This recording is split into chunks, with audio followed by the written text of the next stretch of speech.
Fala galera do YouTube, tudo bem com vocês? Vitor Daut aqui na área para a gente resolver mais um problema de raciocínio lógico e a questão de hoje ela é bem interessante.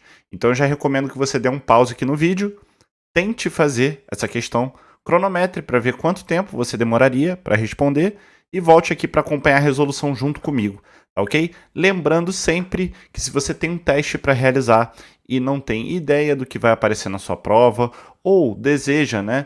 Ou tem ideia do conteúdo, mas quer se preparar de maneira adequada, basta você me mandar mensagem, link aqui na descrição desse vídeo, tá bom? Me manda uma mensagem que eu consigo te ajudar. Então vamos lá. Uma competição de raciocínio lógico consiste de uma prova com 3 problemas. Cada aluno pode obter nota 0, 1 ou 2 em cada problema. Após a correção das provas, constatou-se que não existiam 2 alunos com notas iguais nos mesmos problemas. E aí eu quero saber qual é o número máximo de alunos que podem ter participado da competição. Então repara só, esse tipo de problema, né, se ele cair na sua prova, dependendo do teste que você tem para fazer, eu estimaria que você vai ter aí entre 2 a 3 minutos, tá bom? Não mais que isso para resolver uma questão como essa. E a gente precisa interpretar muito bem o que o enunciado está dizendo.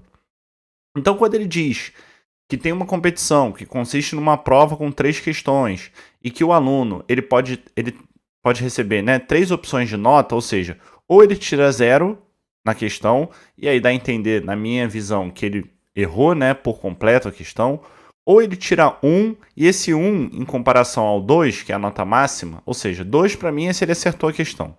Como se cada questão valesse 2 pontos, tá? 1 é se ele acertou metade da questão, tá? Acertou metade, errou metade, vai ficar com 1 ponto. Errou por completo, 0 pontos.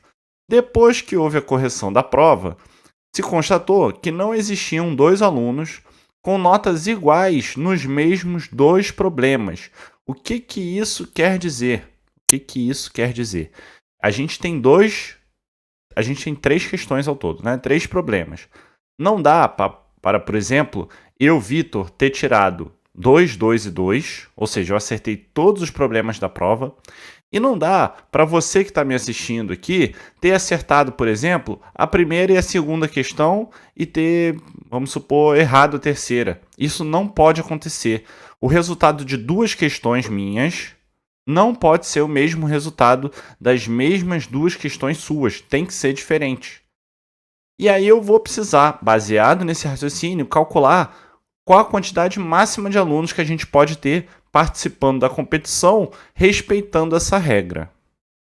Então aqui, você pode estar se perguntando, e talvez você tenha tentado fazer de maneira braçal, ou seja, tentado considerar todas as possibilidades possíveis, e eu vou te mostrar aqui que não era necessário, tá bom? Então acompanhe aqui o resultado, o pensamento junto comigo. Então, se existem ao todo 3 problemas e existem 3 diferentes resultados, concordam comigo? Olha, para a primeira questão, eu que estou lá fazendo a prova, eu tenho 3 possibilidades. Eu posso tirar 0, eu posso tirar 1 ou posso tirar 2 na primeira questão. E isso vale também para a segunda questão e isso vale também para a terceira questão, beleza? Então, quantas maneiras distintas eu posso compor a nota do aluno? Por que eu fiz isso daqui, né? Para você ter uma ideia, porque não foi a pergunta do problema, mas ele poderia sim perguntar. E aí já fica de aprendizado para você, né? Como que você calcularia a quantidade de maneiras distintas de composição da nota? Então estaria lá, ó, seria 3, que é a quantidade de maneiras para a primeira questão, vezes 3, que é a quantidade de maneiras para a segunda questão, vezes 3, que é a quantidade de maneiras para a terceira questão. Essa continha que dá 27. Então eu tenho 27 diferentes formas de compor uma nota. Esse número é bom, né? Não para esse problema especificamente, mas é bom para a gente ter uma ideia da quantidade máxima, né, de cenários. E a partir de agora, gente, eu vou pegar um exemplo. Eu preciso sair da inércia, né? Eu estou lá na hora da prova, eu preciso fazer alguma coisa para começar a considerar os cenários. E aqui eu decidi exemplificar todas as possibilidades onde eu, Vitor, vou tirar nota 0 na primeira questão, beleza? Então, considerando que eu vou tirar 0, que eu errei a primeira questão, quantos são os cenários? E aí eu especifiquei aqui, olha, repara só comigo que são 9. E faz sentido, né? Porque lembra, se no total são 27 cenários, 1/3 disso, a primeira questão eu vou começar errando. E aí, enfim, eu poderia estender esse raciocínio para a primeira questão eu tirando meio ponto, que no caso aqui seria 1, ou eu acertando a questão tirando 2, beleza? Então estão aqui todos os cenários. Agora pensa comigo. Eu vou considerar que eu errei todas as questões da prova. Tá bem? Errei todas, tirei 0. Tirei 0 na prova. 0 na primeira, 0 na segunda, 0 na terceira. Baseado no que o problema me disse, onde não podem ter 2 alunos com notas iguais nos mesmos problemas. Então, repara que se eu tirei 0 na primeira questão e tirei 0 na segunda questão, eu não posso ter outros alunos tirando 0 na primeira questão e 0 na segunda questão. Então, eu já vou excluir. Tá? E isso vale para a terceira questão também, já que eu tirei 0 e aqui eu fiz direto, né? Ou seja, eu estou excluindo os alunos que poderiam ter tirado 0 na primeira e na segunda, e estou excluindo também alunos que poderiam ter tirado 0 na primeira e na terceira. Beleza? Então eu já excluí 4 aqui possibilidades. Porque se eu tirei 0, 0 e 0, eu não posso ter outro aluno tirando, por exemplo, 0, 0 e 1. E eu também não posso ter outro aluno tirando 0, 0, 2. E por aí vai, ou 0, 1, 0, ou 0, 2, 0. Beleza? Legal. Agora, eu vou, por exemplo, considerar que... Vamos seguir em frente, né? Então, a partir de agora, eu posso considerar esse cenário aqui. Onde eu errei a primeira, acertei metade da segunda, conquistando um ponto, acertando metade da terceira.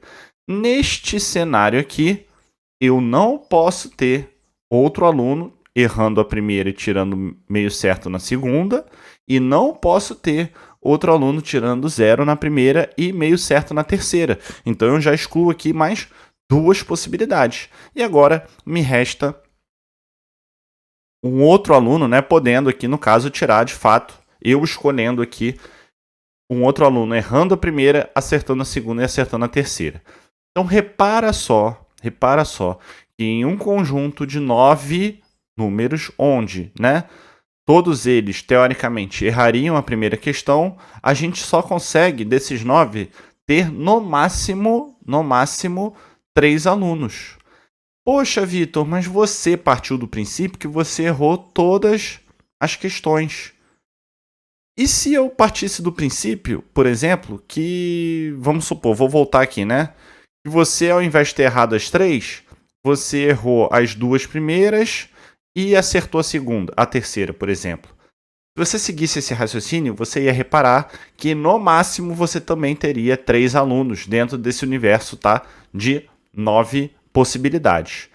E será então que eu preciso fazer isso tudo agora, considerando que eu acertei a primeira questão, ou considerando que eu acertei a primeira questão, ou acertei metade da primeira questão?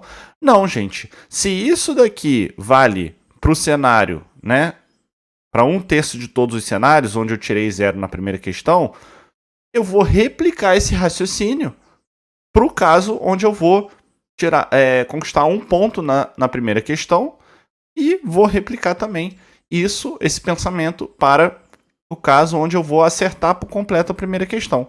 Fazendo isso, eu vou ter 3 possibilidades de alunos para esse primeiro cenário, 3 para o segundo, 3 para o terceiro, vou somar essa turma, vai dar no máximo 9. Tá bem? Eu não vou fazer aqui de maneira braçal, porque não há necessidade, e também na hora do seu teste você não vai ter tempo para isso. Então, para a gente fechar o vídeo aqui, para ficar claro, como resolver uma questão dessa aqui, né? E eu já sugiro você deixar aqui nos comentários, porque eu gosto muito de aprender com vocês também, como que você tentou resolver, tá? E me diga se você conseguiu ou não. Vitor, eu faria assim, eu faria assado. Vitor, não consegui sair do lugar, tá? Então, às vezes o seu raciocínio pode ajudar uma outra pessoa também. Eu fiz dessa forma, achei mais fácil. Desse jeito aqui eu garantiria que eu conseguiria responder a questão dentro do tempo, ali dentro de 2, 3 minutos. Claro que eu estou explicando aqui de maneira bem mastigada, bem tranquila, mas a ideia é que você pratique aqui mais exercícios, né? Para que você consiga otimizar o seu tempo aí de resolução na prova. Beleza? Se ficou claro, gostou do vídeo, deixa aqui o seu like, não sai do vídeo sem deixar o seu like, ele é muito importante para mim. E se você não é inscrito aqui no canal, deixa a sua inscrição. Eu tô aqui bem próximo de alcançar a marca do dia que eu tô gravando esse vídeo aqui dos 15 mil inscritos, tá bom? Então vai significar muito para mim atingir esse número de inscritos, de seguidores, tá bom? Então eu vejo você no próximo vídeo. Quer ajuda para fazer o seu teste? Quer se preparar adequadamente? Me manda mensagem, link aqui na descrição. Um grande abraço.